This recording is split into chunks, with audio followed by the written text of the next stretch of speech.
அன்பான நண்பர்களே வணக்கம். நாம் கேட்டுக்கொண்டிருப்பது வீரயுக நாயகன் வேல்பாரி. உதிரனின் திறமையை பாராட்டாமல் எலியை பெரிதாக ஏன் பாரி பேசினான்? தேவாங்கை திசைவேலர் பார்த்தாரா? போன்றவற்றை இந்த பகுதியில் தெரிந்து கொள்வோமா? இனி கதைக்குள். கபிலர் கேட்டதும் தான் சீழ்க்கை அடித்தது உதிரனுக்காக அல்ல, பேரெலிக்காக என்றான் பாரி. என்ன சொல்கிறாய் என்று கபிலர் கேட்கவும், தடித்த உடலை கொண்டதால் பேரெலியால் வேகமாக ஓடவோ சிற்றிடுக்குகளுக்குள் நுழையவோ முடியாது. அப்படியிருந்தும் எத்தனையோ விலங்குகளிடமிருந்து அது தப்பி உயிர் வாழ்கிறது என்றால் அதன் தந்திரம்தான் காரணம். சமவெளியில் இருக்கும் நரியின் தந்திரத்தை விட மலைமுகட்டில் இருக்கும் பேரெலியின் தந்திரம் வியக்கக்கூடியதுதானே என்றான் பாரி. அப்படி என்ன இங்கே நிகழ்ந்தது? நீ எதை கண்டு சீழ்க்கை அடித்தார் என்று கேட்டார் கபிலர். பாறையில் இருந்து வெளியேறி வந்த எலியும் உதிரன் குத்தி தூக்கிய எலியும் வெவ்வேறு எலிகள். உள்ளிருந்து வந்தது வலப்புறம் ஓடிய வேகத்தில் அந்த சிறு புதருக்குள் இருந்த இன்னொன்று எதிர்பாராமல் வெளியேறியது. அதைத்தான் உதிரன் குத்தி தூக்கினான். அவனது காலடியின் அருகில்தான் வெளியேறி வந்த எலி பதுங்கி இருந்தது. நீ ஏன் அதை தெரிவிக்கவில்லை? அது எனக்கு தப்பித்தலை கற்றுக் கொடுக்கிறது. நான் எப்படி அதை காட்டிக் கொடுப்பேன்? எதிர்பாராத மறுமொழியாக மட்டுமல்ல, வேட்டையின் ஒழுங்குக்கு எதிரான மறுமொழியாகவும் இருப்பதால் கபிலருக்கு தோன்றியது. அப்படியென்றால் வேட்டைக்கு பொருள் என்ன பாரி? தாக்குதலும் தப்பித்தலும். நீங்கள் எந்த பக்கம் இருந்தும் இந்த விளையாட்டை பார்க்கலாம். நீ எந்த பக்கம் இருந்து இதை பார்த்தாய்? வேட்டையை நான் எப்போதும் தப்பிச் செல்லும் விலங்கின் பக்கம் இருந்துதான் பார்ப்பேன். இந்த வேட்டையில் உதிரனின் விளையாட்டு வேறு மாதிரி இருக்கிறது. எனவே நான் எந்த பக்கமும் சாராமல் இருக்கிறேன். ஏன் அப்படி? உதிரனின் செய்கை அப்படி. அவன் வேண்டுமென்றே தப்பிக்க முடியாத பேரெலியாக பார்த்து வேட்டையாடுகிறான். அந்த எலி கொண்டு உங்களுக்கு ஆடை நெய்ய எண்ணுகிறான். பாரி சொல்வதன் விளக்கம் கபிலருக்கு புரியவில்லை. தப்பிக்க முடியாத பேரெலியை கொண்டு மட்டும் ஆடை நெய்வதன் பொருள் என்ன? புரியவில்லையா? என்றென்றும் உங்களை பரமு நாட்டிலே வைத்துக் கொள்ள வேண்டும் என்பதுதான். சொல்லிவிட்டு பாரி நடந்து கொண்டிருந்தான். கபிலர் அப்படியே நின்றுவிட்டார். ஒரு கணம் கழித்து கேட்டார், நீங்கள் இருவரும் என்னைத்தான் வேட்டையாடி கொண்டிருக்கிறீர்களா? நிச்சயம் இல்லை என்று சொன்ன பாரி சற்றே இடைவெளி விட்டு சொன்னான், பிடிபட்ட பிறகு எவராவது வேட்டையாடுவார்களா? பதில் கேட்டு அடங்கா சிரிப்பை வெளிப்படுத்திய கபிலர் சொன்னார், கூடு என்பது பறவைக்கான தங்குமிடம், வானம்தான் வாழ்விடம். உண்மைதான். ஒரு நாள் உங்களின் வானமே நாங்களாகத்தான் விரிந்திருப்போம். பாரியின் தோழமை எல்லை கடந்து விரிந்து கொண்டிருந்தது. மலையின் கீழ் திசையில் ஊசி புகை மேலெழுந்து கொண்டிருந்தது. வேட்டையாடி கொண்டிருந்தவர்கள் பாறையின் இடப்புறம் இருந்ததால் இதை கவனிக்கவில்லை. பாறையின் மேலே பாரி நின்றதால் அதை பார்த்தான். அந்த திசை நோக்கி அப்படியே நின்றான். அதை கவனித்தபடி கபிலரும் நின்றார். மிக தொலைவில் கீழ்காட்டின் நடுவில் இருந்து ஊசி போல் மெல்லிய புகை மேல் நோக்கி போய்க் கொண்டிருக்கிறது. காற்று வீசவில்லை என்பதால் புகை கலையாமல் உச்சிக்கு போனது. உற்று பார்த்து கொண்டிருந்த பாரியை பார்த்து கபிலர் கேட்டார், என்ன அது? காட்டின் ஊடே இருந்து புகை வர காரணம் என்ன? அங்குள்ளவர்களுக்கு உதவி தேவைப்படுகிறது என்று சொல்லிவிட்டு இடப்புறம் திரும்பி பார்த்தான். பாறையின் இடப்புறம் பேரெலி வேட்டையில் உதிரன் குழு மிகவும் கவனமாக இருந்தது. பாறை மறைந்திருந்ததால் எழும் ஊசி புகையை அவர்கள் பார்க்கவில்லை. காட்டுக்குள் இருக்கும் யாருக்கேனும் உதவி தேவைப்பட்டால் படர்ந்து கிடக்கும் சென்றிக் கொடியை பறித்து தீக்கற்களால் தீ மூட்டுவார்கள். அந்த கொடியில் தீ பற்றி எரியாது, புகை மட்டுமே வரும். அவ்வாறு கசியும் புகை கீழே படராது அருந்து விடாமல் மேலெழும்பிக் கொண்டே இருக்கும். எங்கிருந்து பார்த்தாலும் உச்சி நோக்கி விடாமல் மேலெழும் ஊசி புகையை பார்த்துவிட முடியும்.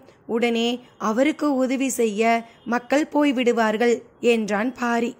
அப்படியென்றால் அவர்களுக்கு உதவி செய்ய வீரர்களை அனுப்பாமல் இருப்பது ஏன்? தொலைவை கணக்கிட்டால் நாம் இருக்கும் இடத்தை விட குறைவான தொலைவில் தென் திசையில் ஊர் ஒன்று உண்டு. அங்கிருந்து மக்கள் புறப்பட்டு போயிருப்பார்கள். இன்னும் சிறிது நேரத்தில் தெரிந்துவிடும். எப்படி என்று கேட்டார் கபிலர். அதோ பாருங்கள், என அந்த திசையை சுட்டி காட்டினான் பாரி. ஏற்கனவே மேலெழுந்த ஊசி புகையின் அருகே இன்னொரு ஊசி புகை மேலெழுந்து கொண்டிருந்தது. மற்றொரு புகை மேலெழுந்தால் உதவிக்கு ஆட்கள் போய்விட்டார்கள், வேறு யாரும் வரவேண்டியதில்லை என்று பொருள் என்றான் பாரி. பாறைகளை சூழ்ந்தபடி பேரெலியை விரட்டிக்கொண்டு இங்கும் அங்குமாக ஓடிக்கொண்டிருந்தனர் வீரர்கள். இன்று 4 பேரெலியையாவது பிடித்துவிட வேண்டும் என்று உதிரன் மிக தீவிரமாக செயல்பட்டு கொண்டிருந்தான். காட்டுக்குள் பிறவற்றிலிருந்து தப்பித்தலை போல பிறருக்கு தன்னை காட்டிக்கொள்வதும் சம முக்கியத்துவம் உள்ள கலைதான். ஒவ்வொரு உயிரினமும் இந்த 2 வித்தைகளையும் தெளிவாக தெரிந்திருக்கின்றன. நாம் இவற்றிடமிருந்து கற்றுக்கொள்ள எவ்வளவோ இருக்கின்றன என்று பேசியபடி வீரர்களை நோக்கி பாரியும் கபிலரும் வந்து கொண்டிருந்தனர். பெரும் புதருக்குள்ளும் கரும்பாறை இடுக்குகளுக்குள்ளும் வீரர்கள் விடாமல் தேடினர். கண்களில் ஒன்றும் அகப்படவில்லை. உச்சி பொழுது கடந்து கொண்டிருந்தது. இன்னும் சிறிது நேரம்தான் வேட்டைக்கு கிடைக்கும். அதன் பிறகு இடுக்குகளில் மறைந்து வாழும் உயிரினங்களை கண்டறிவது இயலாத காரியம். கபிலர் நடப்பதற்கு ஏற்ப வழிகளை தேர்வு செய்து அவரை அழைத்து வந்து கொண்டிருந்தான் பாரி. வீரர்கள் பாறை இடுக்குகளை கிளறி கொண்டிருக்க உதிரன் மட்டும் தனியாக கீழ் நோக்கி போய்கொண்டிருந்தான். சற்று தொலைவிலிருந்தே அதை கவனித்தான் பாரி. உதிரன் போய்கொண்டிருந்த திசையில் தனித்த மரம் ஒன்று இருந்தது. அதை நோக்கித்தான் அவன் போகிறான் என்பது தெரிந்தது. தொலைவில் இருந்து பார்க்கையில் அது என்ன மரம் என்பது யாருக்கும் பிடிபடவில்லை. போய்கொண்டிருந்த உதிரன் மரத்தின் அருகில் போகாமல் சற்று தொலைவிலேயே நின்றுவிட்டான். அனைவரும் அவனை நோக்கி இறங்கி வந்தனர். பாரியின் கண்கள் அவற்றை கண்டறிந்தன. கபிலரிடம் நீங்கள் இங்கேயே அமர்ந்திருங்கள் என்று பாறை ஒன்றின் மேல் உட்கார வைத்துவிட்டு அந்த இடம் போனான் பாரி. தொலைவிலேயே கபிலரை உட்கார வைத்துவிட்டு தனித்து வரும் பாரியை பார்த்த உதிரன் இது என்ன மரம் என்பதனை அங்கிருந்தே பாரியின் கண்கள் கண்டறிந்து விட்டன என்று தெரிந்து கொண்டான். உதிரன் இருக்கும் இடத்திற்கு எல்லோரும் வந்து சேர்ந்தனர். தனித்திருக்கும் அந்த மரத்தின் அடிவாரத்தில் அங்கும் இங்குமாக வண்டுகள் செத்து கிடந்தன. எறும்புகளோ கரையான்களோ அவற்றை உண்ணவில்லை. அங்கு வந்து நின்ற எல்லோரின் கண்களும் கீழே கிடப்பனவற்றை உன்னிப்பாக பார்த்தன. அது வண்டு கடி மரம். அந்த மரத்தின் இலைகளுக்குள் வண்டு பறந்தாலோ கிளைகளின் மீது உட்கார்ந்தாலோ சிறிது நேரத்திலேயே மயங்கி கீழே விழுந்துவிடும். அதன் பிறகு மயக்கம் தெளியாமலேயே இறந்துவிடும். இறந்ததை மொய்ப்பதற்கு கூட எதுவும் அருகில் வராது. காட்டின் மிக அரிதான மரங்களில் வண்டுக்கடி மரமும் ஒன்று. காட்டுக்கு பழக்கப்படாத புதியவர்களின் மீது இதன் வாசனை பட்டாலே உடலெல்லாம் வீங்கிவிடும். மூக்கில் ஏற்படும் எரிச்சல் தாங்க முடியாது. அதனால்தான் கபிலரை தொலைவிலேயே உட்கார வைத்துவிட்டு வந்தான் பாரி. கபிலர் வந்ததிலிருந்து வண்டுக்கடி மரம் கண்ணில் படாதா என்று பல முறை எண்ணியுள்ளான். ஏனென்றால் வண்டுக்கடி மரத்தின் பட்டையை அரைத்து தேய்த்தால் காட்டுப்பூச்சிகள் எவையும் அண்டாது. பரம்பிலேயே பிறந்து வாழ்பவர்களுக்கு இது தேவையில்லை. ஆனால் வெளியிலிருந்து வருபவர்களுக்கு, அதுவும் குறிப்பாக மழை காலத்தில் வந்து தங்குபவர்களுக்கு பெரும் பாதுகாப்பு கவசத்தை இதுவே அளிக்கும். அந்த மரப்பட்டையை உரிப்பது கடினமான பணி. அருகில் போய் பீத்தி எடுக்கவெல்லாம் முடியாது. அதன் வாசனை எந்த நேரமும் மயக்கத்தை உருவாக்கும். என்ன செய்யலாம் என சிந்தித்தனர். உதிரன்தான் தனது ஈட்டியை மரத்தின் அடிவாரத்தை நோக்கி வீசி எறிந்தான். அது மரத்தின் தூர் பகுதியின் விளிம்பில் குத்தி நின்றது. படுவேகமாக ஓடி அதன் அருகே போன வேகத்தில் ஈட்டியின் முனையோடு பெரும் பட்டையை பீத்தி எடுத்து எதிர்ப்புறம் வெளியேறினான். முதன் முறையாக அவனது வேகம் பாரியை பொருள்படுத்தி பார்க்க வைத்தது.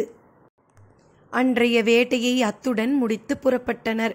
இன்று சிக்கியதென்னவோ ஒரு பேரெளிதான். ஆனால் பாரி அளவற்ற மகிழ்ச்சியில் இருந்தான். என்னை ஏன் தனியாகவே உட்கார வைத்து விட்டு போனீர்கள் என்று கபிலர் கேட்டதற்கு பாரி பதில் சொன்னான். அளவற்ற மகிழ்வோடு இருந்தது பாரியின் பதில்.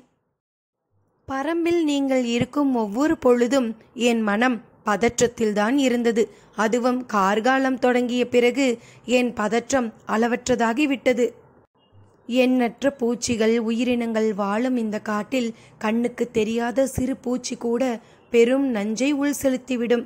அதன் பிறகு நஞ்சு முறி கொடுக்கும் வரை உங்களின் உடல் அதை தாங்குமா என்பது தெரியாது.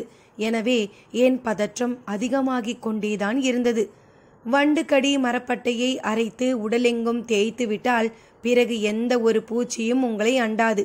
அதனால்தான் இந்த மரம் கண்ணில் படாதா என்று காத்திருந்தேன்.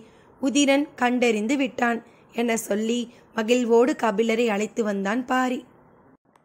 நான் பரம்புக்கு வந்து இத்தனை நாட்களாகி விட்டன. இன்னும் என்னை ஆயத்தப்படுத்தும் வேலை முடியவில்லை போலும். சிரித்து கொண்டே பாரி சொன்னான். வந்து செல்பவர்களுக்கு இவ்வளவு தேவையில்லை, வந்தவர்களுக்கு மட்டும்தான் இவ்வளவு தேவை. மறுமொழிக்குள்ளும் சூட்சுமம் கபிலருக்கு புரிந்தது. வேட்டை இன்னும் முடியவில்லையா என்று கேட்ட கபிலர், இந்த வேட்டையில் நீ எந்த பக்கமும் சாராமல் இருப்பதாக சொன்னாய். ஆனால் உன் மகிழ்வு வேட்டையாடுபவனின் மனநிலையை நீ சார்ந்து விட்டதை சொல்கிறது. ஆம், அளவற்ற மகிழ்வின் மூலம் என்னை உங்களுக்கு காட்டிக் கொடுக்கிறேன். அதன் மூலமே என் எண்ணத்தை வெளிப்படுத்தி விடுகிறேன் அல்லவா?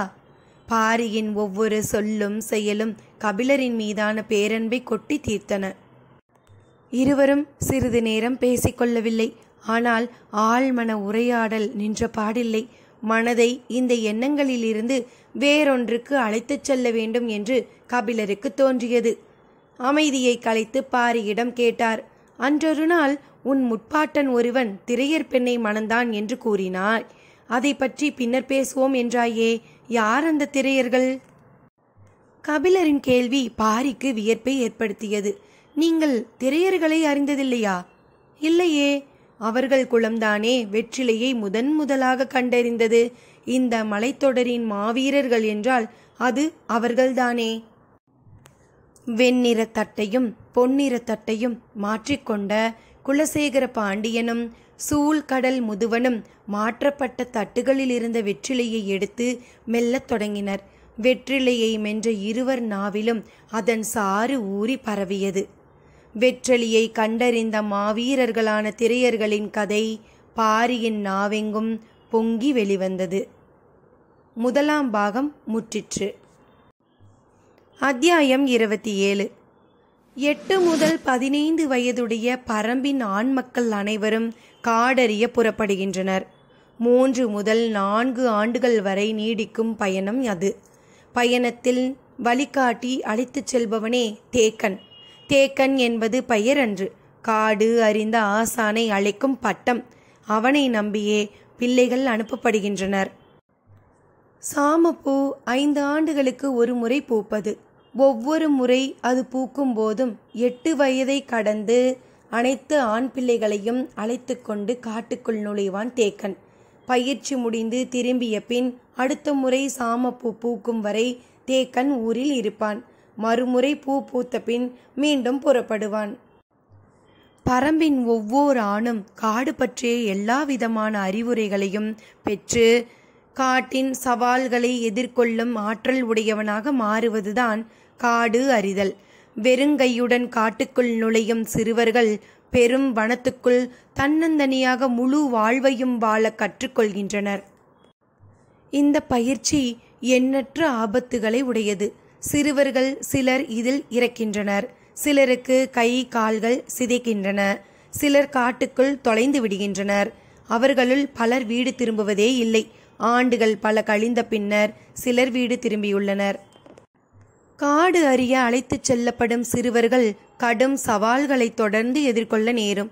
இயற்கை ஒவ்வொரு கணமும் சவால்களை உருவாக்கியபடியேதான் இருக்கும்.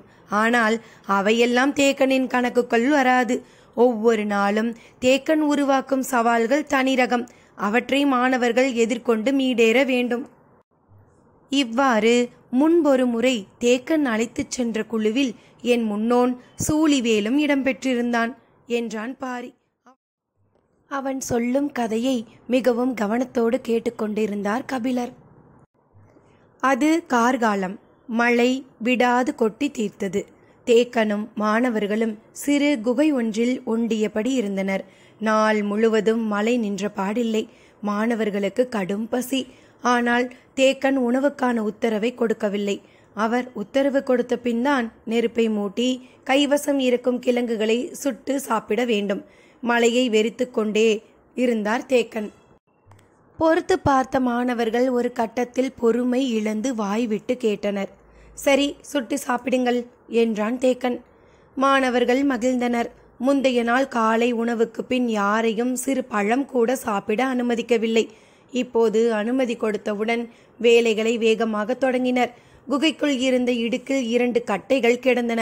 அவற்றை பயன்படுத்தி கிழங்கை சுட்டுவிடலாம் என முடிவு செய்தனர். குகைக்கு வெளியே மழை கொட்டியது. கைவசம் இருக்கும் தீக்கல்லை வைத்து மாணவன் ஒருவன் தீ மூட்ட முனைந்தபோது தேக்கன் குகையை விட்டு வெளியேறினான். மழையில் நினைந்தபடி தேக்கன் வெளியேறியதின் காரணத்தை அறியாமல் மாணவர்கள் விழித்தனர். அவர் நனைந்தபடி வெளியில் நின்று கொண்டிருக்கிறார். நாம் சாப்பிடப் போவது அவருக்கு பிடிக்கவில்லையா? அவரிடம் கேட்டுக்கொண்டுதானே நாம் அனல் மூட்ட முயன்றோம் என்று புலம்பியபடி இருந்தனர். பசி அதிகமாகிக் கொண்டே இருந்தது. சாப்பிட்ட பின் என்னவென்று கேட்டுக்கொள்வோம் என நினைத்த ஒருவன் அனல் மூட்ட முயன்றான். அப்போது சூழிவேல் அவனை தடுத்தான். மாணவர்களில் மிகவும் திறம் வாய்ந்தவன் என தேக்கன் கருதுவது சூழிவேலைத்தான். அவரிடமே காரணம் கேட்போம் என்றான் சூழிவேல். சரி என்றார்கள் மாணவர்கள். நாங்கள் நெருப்பு மூட்டும் போது நீங்கள் ஏன் வெளியில் சென்றீர்கள் என சத்தமாக கேட்டான் சூழிவேல். உங்களை எப்போது சாப்பிட சொல்ல வேண்டும் என எனக்கு தெரியாதா? பசி தாங்காமல் தான் கேட்டோம். அப்படி என்றால் சுட்டு சாப்பிடுங்கள். நீங்கள் ஏன் வெளியில் போய் மலையில் நிற்கிறீர்கள்? 2 ஆண்டுகள் முடியப் போகின்றன. இன்னும் உங்களால் இதை கண்டறிய முடியவில்லையா? மாணவர்கள் எல்லோருக்கும் அப்போதுதான் இதில் ஏதோ சிக்கல் இருப்பது புரிந்தது. என்னவாக இருக்கும் என சிந்தித்தார்கள். ஒன்றும் புரிபடவில்லை. சிறிது நேரத்திற்கு பின் சூழிவேல்தான் கண்டறிந்தான். தாங்கள் தீ மூட்ட முயன்ற கட்டை தில்லை மரத்தினுடையது. தில்லை மரக்கட்டையின் புகை கண்ணிற்பட்டால் பார்வையை இழக்க நேரிடும். அதனால்தான் தேக்கன் உடனடியாக வெளியேறி இருக்கிறார் என்றான் சூழிவேல். மாணவர்கள் அதிர்ச்சி அடைந்தனர். தேக்கனிடம் மன்னிப்பு கோரினர். பசி கண்ணை மறைக்கலாம், ஆனால் கண்ணை கெடுத்துவிடக்கூடாது என்றான் தேக்கன். பொறுத்திருந்தனர். சிறிது நேரத்தில் மழை நின்றது. குகையை விட்டு மாணவர்கள் வெளிவந்தனர். பக்கத்து குகையிலோ பாறை இடுக்குகளிலோ காய்ந்த கட்டை இருக்கிறதா என தேட போனார்கள். ஆனால் தேக்கன் வேண்டாம் என்று சொல்லிவிட்டான். இப்போது இதற்கான காரணம் தெரியாமல் விழித்தார்கள். குகைக்கு வெளியில் வைத்து தில்லை மரக்கட்டையை கொண்டே தீ மூட்டுங்கள். புகை கண்ணிற்படாமல் கிழங்கை சுட்டெடுங்கள். இதுவும் தேவைப்படும் ஒரு பயிற்சிதான் என்றார். இருந்த பசி எங்கு போனது என்றே தெரியவில்லை. யாரும் தீ மூட்ட ஆயத்தமாகவில்லை. எல்லோரும் அப்படியே நின்று கொண்டிருந்தனர். சூழிவேலை அழைத்தார் தேக்கன். ஒருவேளை யார் கண்ணையாவது புகை தாக்கிவிட்டால் உடனடியாக செய்ய வேண்டிய மாற்று என்ன என்பதனை அவனிடம் சொன்னார். அதன் பிறகு மாணவர்கள் துணிந்து தீ மூட்ட தொடங்கினர். நன்றாக முகம் விலக்கி அனற்கல்லை உரசி பற்ற வைத்தான் ஒருவன். தில்லை மரக்கட்டையில் தீப்பிடித்தது. புகை தாக்கிவிடக்கூடாது என்ற மிகுந்த எச்சரிக்கையோடு கிழங்கை சுட்டனர். குகை வாசலில் உட்கார்ந்தபடி மாணவர்கள் கிழங்கு சுடுவதை கூர்ந்து பார்த்து கொண்டிருந்தான் தேக்கன். புகை மேல் நோக்கி எழுந்தபடியே இருந்தது. சிலர் கிழங்கை கருகவிட்டனர். சிலர் கிழங்கை நெருப்பின் அருகே கொண்டு போகவே பெரும்பாடு பட்டனர். அணைவதற்கும் அகழ்வதற்குமான தொலைவை யாராலும் மதிப்பிட முடியவில்லை. புகையை கண்டு அஞ்சியவர்கள் கூடுதலாக விலகினர். மற்றவர்கள் விலக வேண்டிய அளவை எழும் புகை முடிவு செய்தது. அனைத்தையும் கூர்ந்து கவனித்து கொண்டிருந்த தேக்கன் மனதில் இவர்கள் யாருடைய கண்ணிலாவது புகை பட்டுவிட்டால் சூழிவேல் உடனடியாக செய்ய வேண்டிய மாற்றை செய்கிறானா என்று பார்த்துவிடலாம் என எண்ணிக்கொண்டிருந்தார். மாணவர்கள் காற்றின் சிறிய அசைவுக்கு கூட உடல் விலக்கி மிக கவனமாக கிழங்கை சுட்டு கொண்டிருந்த போது எங்கிருந்தோ பெரும் காற்று வீசியது. சட்டென மாணவர்கள் கண்களை மூடி தரையோடு தரையாக படுத்துவிட்டார்கள்.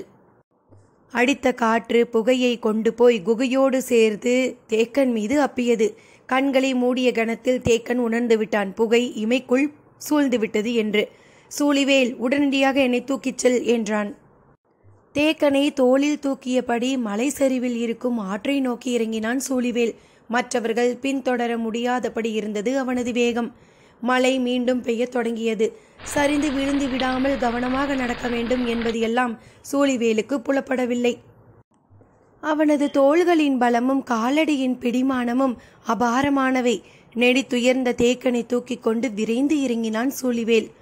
ஆற்றங்கரையை அடைந்ததும் தேக்கனை படுக்க வைத்துவிட்டு உள்ளே குதித்தான். தேக்கன் சொல்லி இருந்தபடி ஆற்றில் முங்கி அதன் ஆதி களியை அள்ளி வந்தான். தேக்கனை சுற்றி மாணவர்கள் உட்கார்ந்திருந்தனர். அள்ளி வந்ததை கொடுத்தான். அவரது இரு கண்களின் மேலும் அந்த களியை அப்பினர். அவர் இமைகளுக்குள் குளுமையை உணரத் தொடங்கினார். இன்னும் அள்ளி வருகிறேன் என்றான் சூழிவேல். இதுவே போதும், சிறிது நேரத்தில் சரியாகிவிடும் என்று தேக்கன் சொல்லியபோது ஆற்றின் நடுவில் நீந்தி கொண்டிருந்த சூழிவேல் பொருத்தமான இடம் பார்த்து நீரில் மூழ்கினான். அடிமரம் ஒன்றை இழுத்து கொண்டு சரசரவென்று கீழிறங்கியது பெருவெள்ளம். மாணவர்கள் உடனடியாக தேக்கனை தூக்கி கொண்டு மேலேறினர். கன நேரத்திற்குள் நீர்மட்டம் வெகுவாக உயர்ந்தது. வெள்ளத்தின் வேகம் மலையேறுபவர்களின் கால்களை பிடித்து இழுத்து கொண்டிருந்தது. தேக்கனை தூக்கியபடி விரைந்து மேலேறி உயிர் தப்பினர். மேலே ஏறியதும் தேக்கன் கண்களை கசக்கியபடி திறந்தான். கொட்டும் மலையில் வெள்ளம் இரு பனைமரம் உயரத்திற்கு போய்க் கொண்டிருந்தது. கண்களுக்குள் எரிச்சல் இல்லை, ஆனால் துயரம் தாங்க முடியவில்லை. சூழிவேலை நினைத்து ஓவென கத்தி அழுதான் தேக்கன். வெள்ளம் புரட்டி எடுத்து கொண்டு சென்றது. நீந்தி கடப்பது இயலாத செயல். உயிரை தக்க வைத்தபடி வெள்ளத்தின் போக்கில் போவது என முடிவெடுத்தான் சூழிவேல். அடித்து இழுத்து புரட்டி போட்டு கொண்டு போனது. கைகளில் சிக்கும் மரங்களையும் பற்றி அதில் இருந்து நழுவியும் இழுத்துச் செல்லும் நீருடன் சென்று கொண்டிருந்தான். குறுக்கிட்டு நீந்தி கரையை அடைய நீரின் வேகம் குறையும் தருவாய்க்காக காத்திருந்தான். ஆனால் அது நிகழும்போது அவன் அரை மயக்கத்தில் இருந்தான். இரவு பகல் கடந்த பின் நீர் அவனை பாறையின் இடுக்கு ஒன்றில் அடித்து செருகியது. ஆற்றங்கரையோரம் வந்த சிலர் பாறை இடுக்கில் சிக்கி கிடப்பவனை எட்டி பார்த்தனர். உயிர் இருக்கிறதா என்று அறிய முடியவில்லை. கூட்டத்தில் இருந்த பெரியவர் இடுக்குகளுக்குள் நுழைந்து அவனை பார்த்தார். வலது கால் உள்ளே செருகி கிடந்தது. இடது கால் எலும்பு ஒடிந்து கிடந்தது. ஒரு கை திரும்பிவிட்டது. மேலெல்லாம் பாறைகளில் அடிபட்டு செதில் செதிலாக பிளந்து கிடந்தது. இவனை வெளியில் தூக்கி உயிரை காப்பாற்றினாலும் இவன் வாழ தகுதியற்றவனாகத்தான் கிடப்பான் என்றார் அந்த பெரியவர். கூட்டத்தினர் பெரியவர் சொல் கேட்டு விலகினர். உள்ளிருந்த தூதுவைக்கு அவ்வாறு விட்டு செல்ல மனமில்லை. பெரியவரோடு வாதிட்டாள். ஆனால் அவனது நிலைமை படுமோசமாக இருந்ததாலும் பாறையின் இடுக்கை விட்டு வெளியில் எடுக்க முடியாதபடி அவன் உடல் செருகி கிடந்ததாலும் மற்றவர்கள் அதற்கு ஒப்புக்கொள்ளவில்லை. கூட்டம் நகரத் தொடங்கியது. இறுதியாக தூதுவை சொன்னாள், பாறை இடுக்கில் கிடப்பவனை எடுத்து வெளியில் போட்டுவிட்டாவது போவோம், திறன் இருந்தால் பிழைக்கட்டும் என்றாள். சரி என்று ஒப்புக்கொண்டு பெருமுயற்சி செய்து அவனை வெளியில் எடுத்து கரை மீது கிடத்தினர். நீர் நிறைய குடித்திருந்ததால் வயிறு ஊதிப்போய் இருந்தது. வெட்டுப்பட்ட எந்த பிளவின் வழியையும் குருதி கசியவில்லை. வெளிரித்தான் கிடந்தது எல்லாம். இன்று இரவு தாங்க மாட்டான் என சொல்லிவிட்டு நடந்தார் பெரியவர். மற்றவர்களும் உடன் நடந்தனர். காற்று இரவெல்லாம் உடலை உலர்த்தி கொண்டே இருந்தது. அடர் வனத்தில் ரீங்கரிக்கும் சில் வண்டுகளின் ஓசை செவிக்குள் துளையிட்டு நுழைந்தது. கானகத்தின் பல்வேறு ஓசைகளும் நினைவின் ஆழத்தை தொட்டு திரும்பின. கண்ணுக்கு தெரியாத சிறு பூச்சி ஒன்று வெட்டுப்பட்ட பிளவின் நடுவில் உட்கார்ந்து ஊசி கொடுக்கால் கொத்தி வெளியில் எடுத்தபோது அவனது உடல் வலியை நினைவு கொள்ள தொடங்கியது. பொழுது புலர்ந்தது. சூழிவேல் மெல்ல கண் விழித்தான். தனக்கு உயிர் இருக்கிறது என்பதனை உணர்ந்தான். கை கால்களை அசைக்க முடியவில்லை. அங்கேயே கிடந்தான். தன்னை இழுத்து வெளியில் போட்டவர்கள் பேசிய பேச்சு அரைகுறையாக நினைவில் இருந்தது. தனக்கு என்னவெல்லாம் ஆகியிருக்கிறது என அந்த பெரியவர் சொன்னதை வைத்து தனது உடலை மதிப்பிட்டான். அது தேக்கனின் குரல் என அவனுக்கு தோன்றியது. இந்த நிலையில் தேக்கன் இதைத்தான் செய்திருப்பார். மற்றவற்றையெல்லாம் நீதான் சரி செய்ய வேண்டும், இதுதான் பயிற்சி என்பார். தேக்கனின் குரல் எப்போதும் சவால்களையே உருவாக்கும். எனவே சவால்கள் உருவாகும் போதெல்லாம் தேக்கனின் நினைவு வருகிறது. அதில் மாறுபட்டு ஒலித்தது ஒரு பெண்ணின் குரல். அந்த குரலில் இருந்த நம்பிக்கை இப்போது மனதுக்கு மிகவும் தேவையாக இருந்தது. தனக்காக வாதிட்ட அந்த குரலை மெய்ப்பிக்க வேண்டும் என தோன்றியது. கதிரவன் மேலே ஏறி வந்தான். படுத்து கிடந்த சூழிவேலால் உட்கார மட்டுமே முடிந்தது. 2 நாட்களாக எந்த உணவும் உண்ணாததால் கை கால்கள் எல்லாம் உயிரற்று இருந்தன. எதையாவது சாப்பிட வேண்டும் என தோன்றியது. வலது கால் வழிமரத்து கிடந்தது. அதையெல்லாம் அவன் பொருட்படுத்தவில்லை. சுற்றும் முற்றும் பார்த்தான். அடற்காட்டின் நடுவே சீரிப்பாயும் ஆறு. ஆற்றின் போக்கை பார்த்து கொண்டே இருந்தான். சட்டென அவனுக்கு நினைவு வந்தது. இடுப்பில் கை வைத்தான். இறுக்கி கட்டப்பட்ட நார்கயிறு இருந்தது. நார்க்கயிற்றில் போடப்பட்ட முடிச்சை அவிழ்த்தான். உள்ளே கொள்ளிக்காட்டு விதை ஒன்று இருந்தது. பயிற்சியின் போது அகாலத்தில் அகப்பட்டு கொண்டால் பயன்படுத்தச் சொல்லி தேக்கன் கொடுத்த கொள்ளிக்காட்டு விதை. விதையை கைவிரல்களால் திருகி உடைத்தான். அதில் சிறு பகுதியை கையோரமாக மண்ணில் தூவிவிட்டான். மீதியை முடிச்சிட்டான். படபடத்து வந்திறங்கின 2 பறவைகள். அவை விதையின் வாசனையை நுகர்ந்தபடி அருகில் வந்தன. சூழிவேல் அவற்றை பிடிக்காமல் பார்த்து கொண்டே இருந்தான். சற்று நேரத்தில் பெருங்காடை ஒன்று இறங்கிய வேகத்தில் அந்த பறவைகள் 2ம் விலகி கொண்டன. கொள்ளிக்காட்டு விதையை தனி ஒரு காடை கொத்தி தின்றது.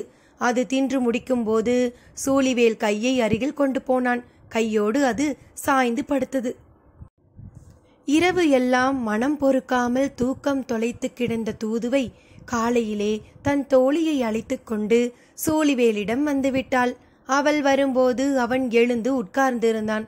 மரணத்தை நோக்கி விட்டு சென்ற ஒருவன் அதற்கு எதிர்த்திசையில் எழுந்து அமர்ந்திருப்பதைப் போல் இருந்தது. பெரும் வியர்ப்போடு அவள் பார்த்து கொண்டிருந்தாள். அப்போதுதான் எங்கிருந்தோ வந்த பறவை ஒன்று அவன் கைகளில் வந்து படுத்து கொண்டது. தான் கண்ணால் பார்ப்பதை அவளால் நம்ப முடியவில்லை. என்ன நடக்கிறது என தோழிக்கும் புரியவில்லை. கையில் சிக்கிய பறவையை சுட்டு தின்ன ஆயத்தமானான். இறகுகளை வேக வேகமாக பீத்தெடுத்தான். அப்படியே கடுத்து தின்னப் போகிறான் என பார்த்து கொண்டிருந்த பெண்கள் இருவரும் எண்ணினர். இறகுகளை உரித்து முடித்த சூழிவேல் நெருப்பு மூட்ட வழி என்னவென்று சுற்றுமுற்றும் பார்த்தான். கொட்டி தீர்த்த மழையும் விடாது புரண்டு சென்ற வெள்ளமும் எங்கும் நீரை ஊற வைத்திருந்தன. உலர்ந்தவை ஒன்றுமில்லை. கரையின் சரிவில் எடுக்கும் தொலைவில் அனற்கற்கள் கிடந்தன. ஆனால் அவற்றை வைத்து எதை எரிப்பது என சிந்தித்தபடியே கண்களை எங்கும் சுழலவிட்டான். அவனால் நம்ப முடியாத ஒன்று அவனது கண்களுக்கு முன்னால் இருந்தது.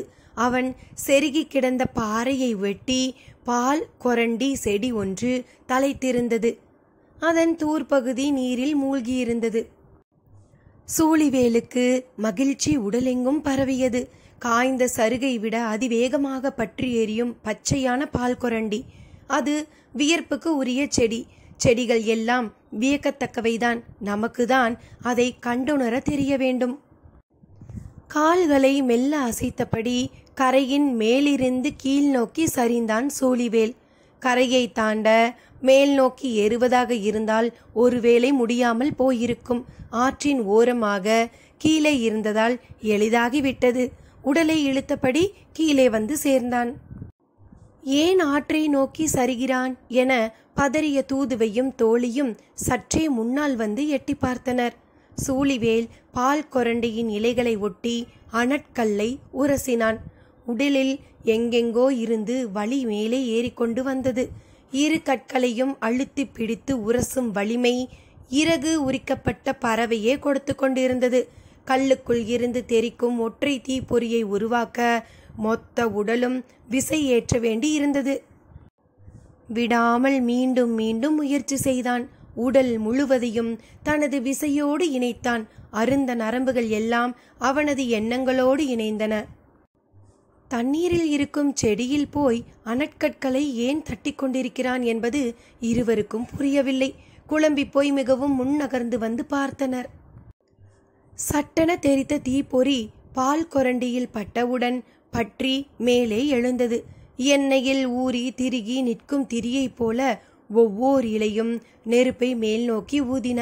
சடசடத்து நாலாபுறமும் பற்றியது நெருப்பு. நன்றாக இறங்கி வந்து நீருக்குள் கால் நுழைத்து பறவையை பால் கொரண்டியின் நடுத்தண்டில் செருகினான் சூழிவேல். செடியின் அடிவாரத்தில் சூழ்ந்திருந்த நீரில் நெருப்பின் ஒளி கங்கு போல் தகதகத்தது. தீயின் நிழலுக்குள் கால் நுழைத்தபடி பறவையின் உடலை முன்னும் பின்னுமாக திருப்பிக் கொண்டிருந்தான் சூழிவேல். அவனது கால்களில் இருந்து நீரின் வழியாக நெருப்பு ஏறியதை பார்த்த தூதுவைக்கு தலை சுற்றுவது போல் இருந்தது.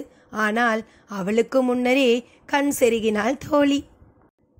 ஊர் மாடத்தில் வந்து தூதுவை சொன்னபோது யாரும் நம்பவில்லை. அவன் உயிரோடு மீள்வான் என்பதை நம்ப முடியாத செய்தி.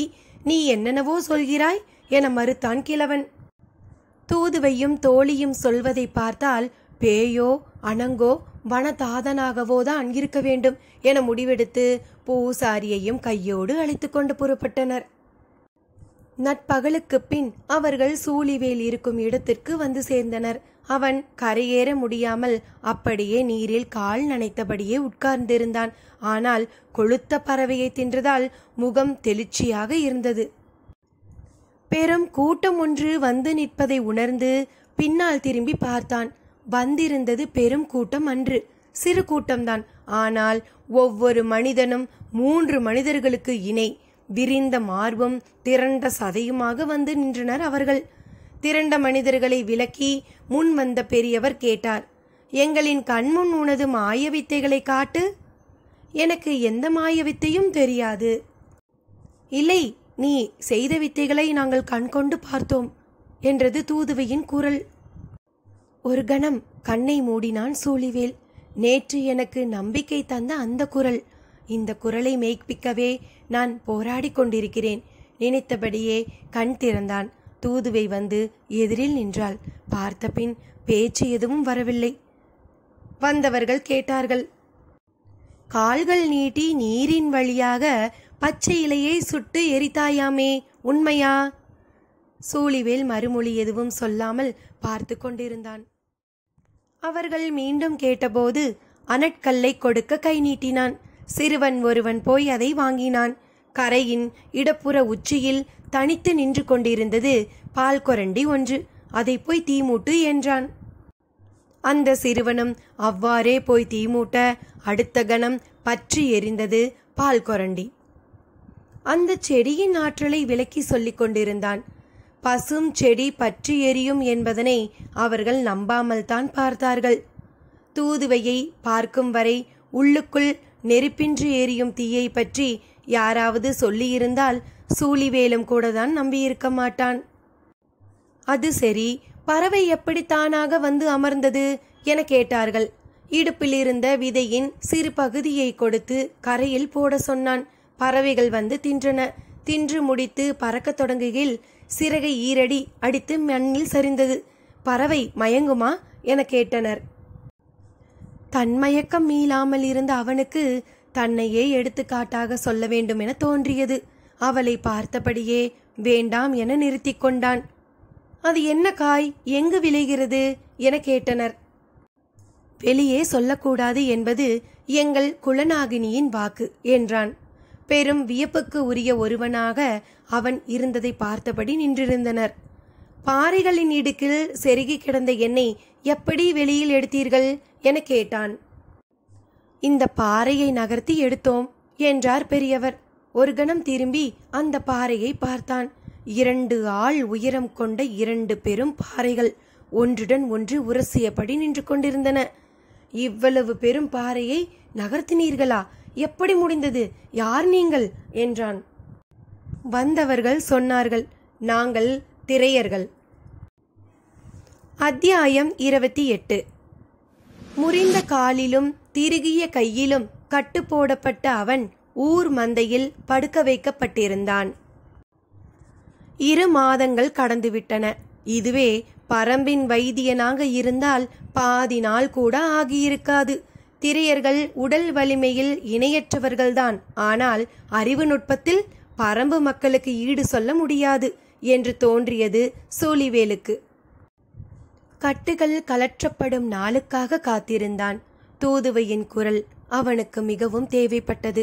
அவள் அருகில் வரும்போதெல்லாம் தேக்கன்தான் நினைவுக்கு வந்தான். காட்டில் மனிதன் எந்த சவாலையும் எதிர்கொண்டு வாழும் பயிற்சியை அளித்தது தேக்கன்தான். எந்த சூழலையும் வெல்லும் வித்தையை அவன்தான் கற்றுக் கொடுத்தான். ஆனால் தன்னை சுற்றி எதுவும் நிகழாமல் மனம் ஏன் ஒடிந்து விழுகிறது?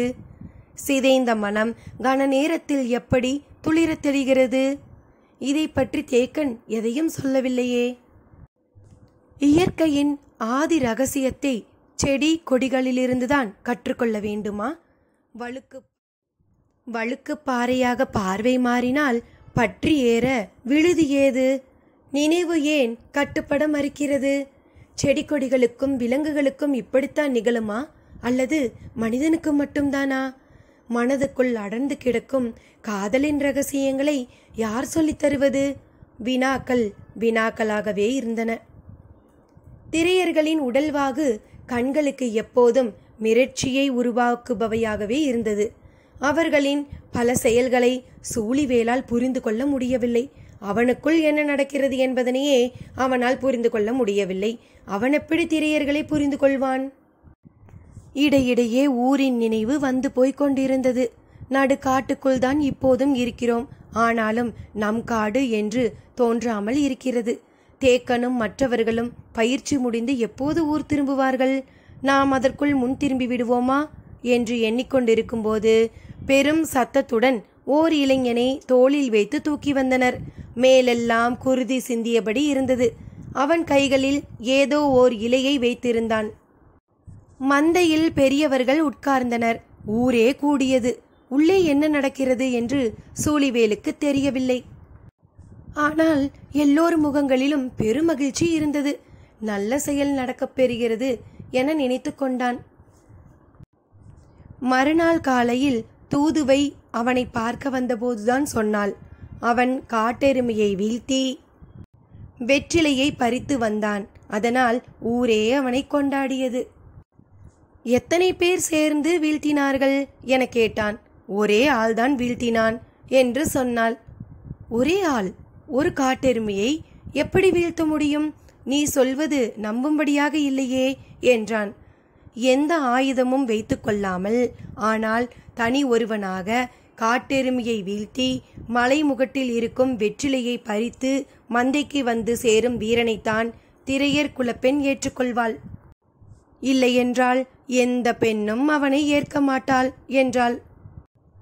சூழிவேலால் நம்ப முடியவில்லை. தனி ஒருவனாக எப்படி காட்டெருமையை வீழ்த்த முடியும்? நீ பொய் சொல்கிறாய் என்றான்.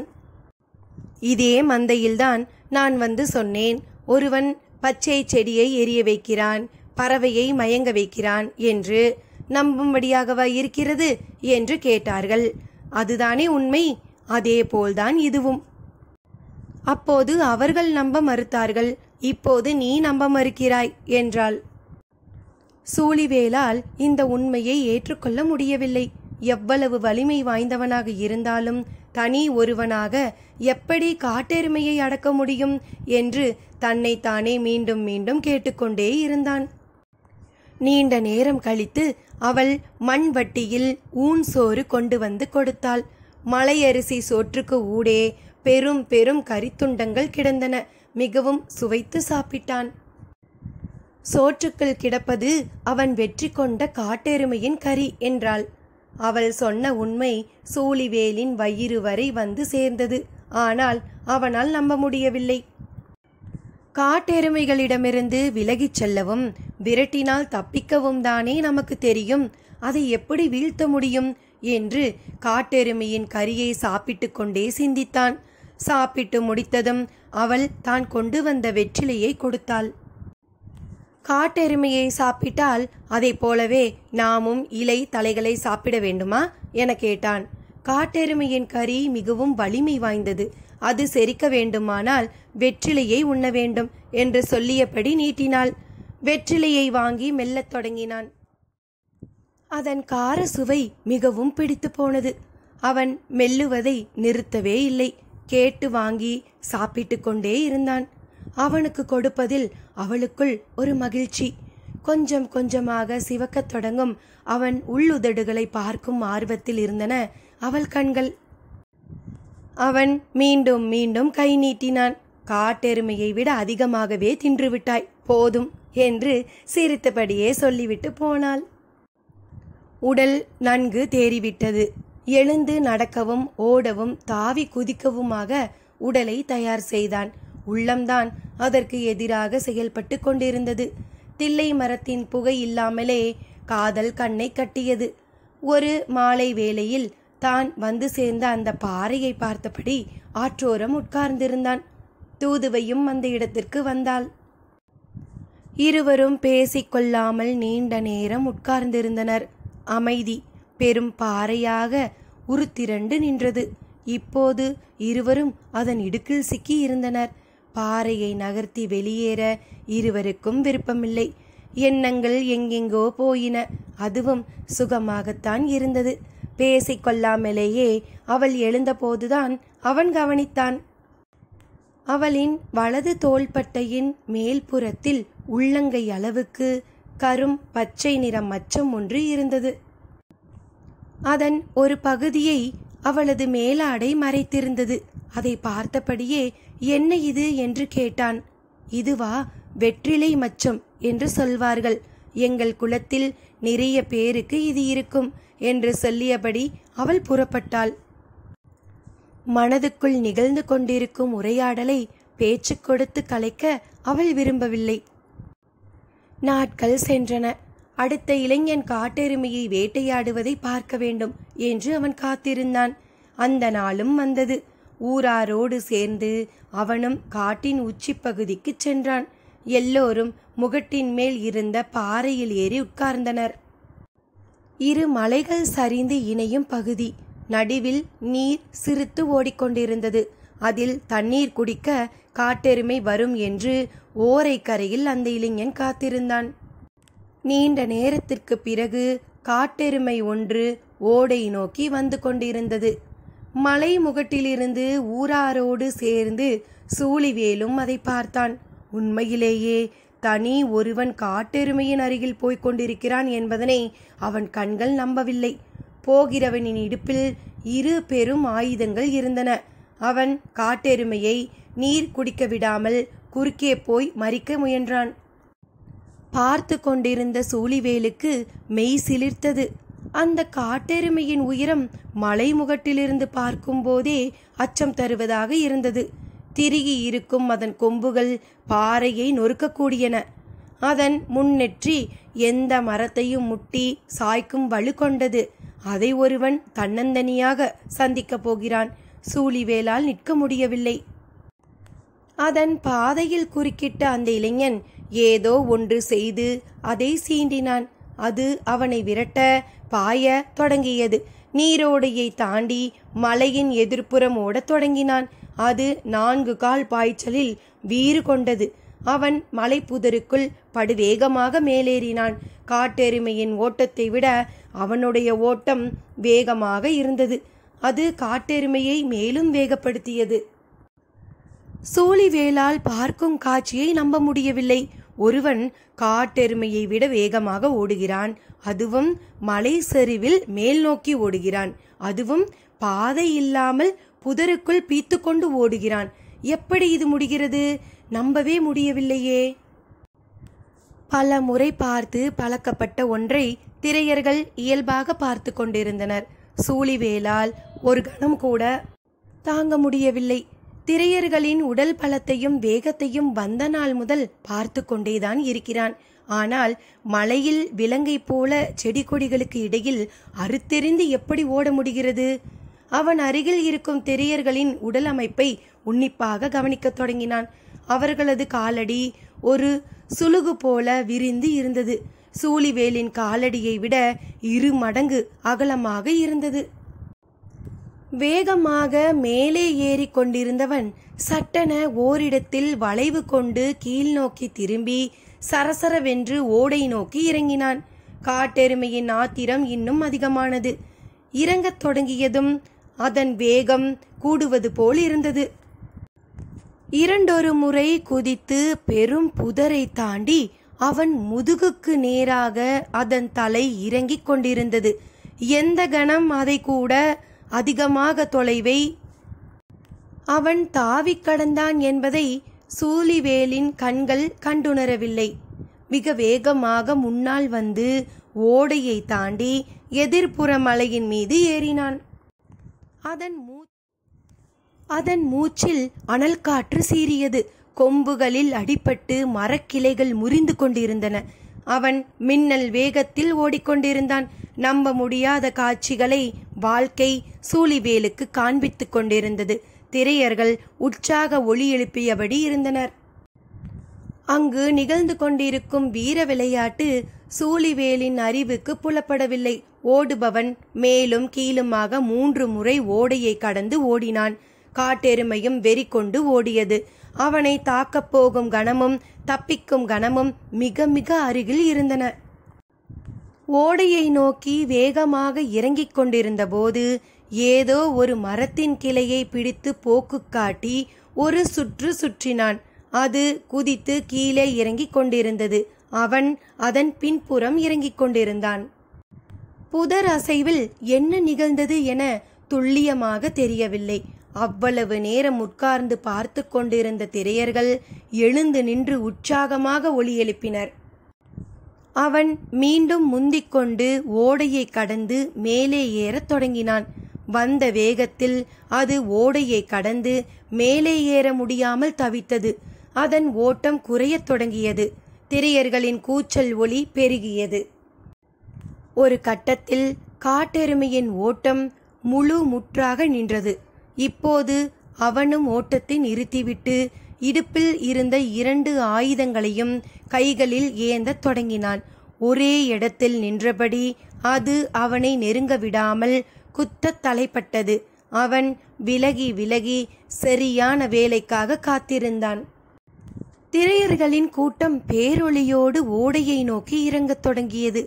என்ன நடக்கிறது என்று சூழிவேலுக்கு புரியவில்லை. அவனும் சேர்ந்து இறங்கினான். அவர்கள் அந்த இடத்தை அடையும் போது அவன் காட்டெருமையை முழுமையாக வீழ்த்தியிருந்தான். வந்த வேகத்தில் ஒரு கூட்டம் அவனை தோளில் தூக்கியது. மேலெல்லாம் மரக்குச்சிகளும் செடிகளும் கொடிகளும் விலார் விலாராக சீவியிருந்தன. அவன் கதிரவனை பார்த்து நரம்பு முறுக்கி சிலிர்த்தான். வெற்றிலையை பறிக்க அவன் தன் தோழர்களோடு போனபோது மற்றவர்கள் காட்டெருமையை வெட்டி எடுக்கும் பணியில் ஈடுபட்டனர். காட்டெருமையை அடக்கியவன் மாலைக்குள் மந்தையில் வெற்றிலையை வைத்து மணம் முடிக்க வேண்டும். எனவே அடுத்த கட்ட வேலைகள் வேக வேகமாக நடந்தன. பொழுது சாய்வதற்குள் ஊர் மந்தைக்கு வந்து அவன் வெற்றிலையை வைத்தான். பெரியவர்கள் என்னவென்று கேட்டார்கள். அவனுக்குரியவளை சொன்னான். அவளும் வெற்றிலையோடு மேலேறினாள். ஊர் வட்டியில் இருவரும் வெற்றிலையை மாற்றி எடுத்து கொண்டனர். ஊன் தயாரானது. கொண்டாட்டம் தொடங்கி இரவு முழுவதும் நீண்டது. வழக்கம் போல் மந்தையில் இருந்த அவனுக்கு ஊன் சோறும் வெற்றிலையும் கொண்டு வந்தாள் தூதுவை. அவன் எதுவும் சொல்லாமல் வாங்கி சாப்பிட்டான். நான் சொன்னதை நேரில் பார்த்த பிறகுதான் ஊர் நம்பியது. நீயும் அப்படித்தானே என்று கேட்டாள். அவன் பதிலேதும் சொல்லாமல் இருந்தான். வாழ்வில் முதன் முறையாக தன்னால் ஒன்றை செய்ய முடியாது என்பதனை ஏற்றுக்கொள்ளவும் முடியாமல் மறுக்கவும் முடியாமல் அவன் தடுமாறிக் கொண்டிருந்தான். அந்த தடுமாற்றத்தை அவள் உணர்ந்தாள். ஆனாலும் அவளின் நம்பிக்கையை வெற்றிலையை கொடுக்கும்போது கை தொட்டு கடத்திவிட்டுதான் எழுந்தாள். நாள்கள் சென்றன. அந்த மலை சரிவுக்கு பல நாள்கள் போய் வந்து கொண்டிருந்தான். எப்போதாவது காட்டெருமைகள் வந்து நீர் குடிப்பதை தொலைவிலிருந்து பார்ப்பான். அதன் உருவ அமைப்பும் வலிமையும் முன்னெற்றியில் திரண்டிருக்கும் எலும்பின் திரட்சியும் பார்க்கவே அச்சம் தருவனவாக இருந்தன. ஒருமுறை அதை சீண்டி பார்க்க அருகில் போக முடிவெடுத்த கணமே அது விரட்டத் தொடங்கியது. படுவேகமாக மலை மேல் ஏறினான். அதன் வேகம் என்ன என்பது அப்போதுதான் அவனுக்கு புரிந்தது. மேல் நோக்கி ஏறும்போது அதன் வேகம் அதிகமாகிக் கொண்டே இருந்தது. ஏதேதோ வித்தைகள் காட்டி இறுதியில் உயிர் பிழைத்து ஊர் வந்து சேர்ந்தான். மேலெல்லாம் செடிகளும் கொடிகளும் குச்சிகளும் கிழித்து எடுத்திருந்தன. வரும்போதே பச்சிலைகளை பறித்து கொண்டு வந்தான். அரைத்து பூசிக்கொண்டு படுத்தான். மனம் முழுவதும் காட்டெருமையின் பாய்ச்சலும் தூதுவையின் மீதான காதலும் சரிசமமாக இருந்தன. கிழவி ஒருத்தி அவன் அருகே வந்து உட்கார்ந்தாள். காட்டெருமையை வீழ்த்தப் போகிறவர்கள் வெற்றிலையோடு வருவார்கள், நீ என்ன பச்சிலையோடு வந்திருக்கிறாய் என்று கேட்டாள். அவமானப்படுதல் அவனுக்கு அறிமுகமாகிக் கொண்டிருந்தது. பால் கொரண்டியை எரிக்கவும் பறவையை மயக்கவும் வித்தை தெரிந்தால் போதும், இதற்கு வீரம் வேண்டும் என்றாள். தொடர்ந்து மனம் சீண்டப்பட்டு கொண்டிருந்தது. அந்த இடம் கடந்து போன தூதுவை கிழவி இவனோடு இருப்பதை பார்த்து சிரிப்பொன்றை உதித்துவிட்டு போனாள். அவனது கோபம் மேலும் கூடியது. கிழவியும் விடுவதாக இல்லை. காட்டுக்கோழியை கூட பிடிக்க முடியாதவன் காட்டெருமையை எப்படி பிடிப்பான் என்று அவளாக கேள்வி கேட்டுவிட்டு எழுந்து போய்விட்டாள். அவனால் தாங்கிக் கொள்ள முடியவில்லை. மறுநாள் அந்த மலை சரிவை நோக்கி மீண்டும் போனான்.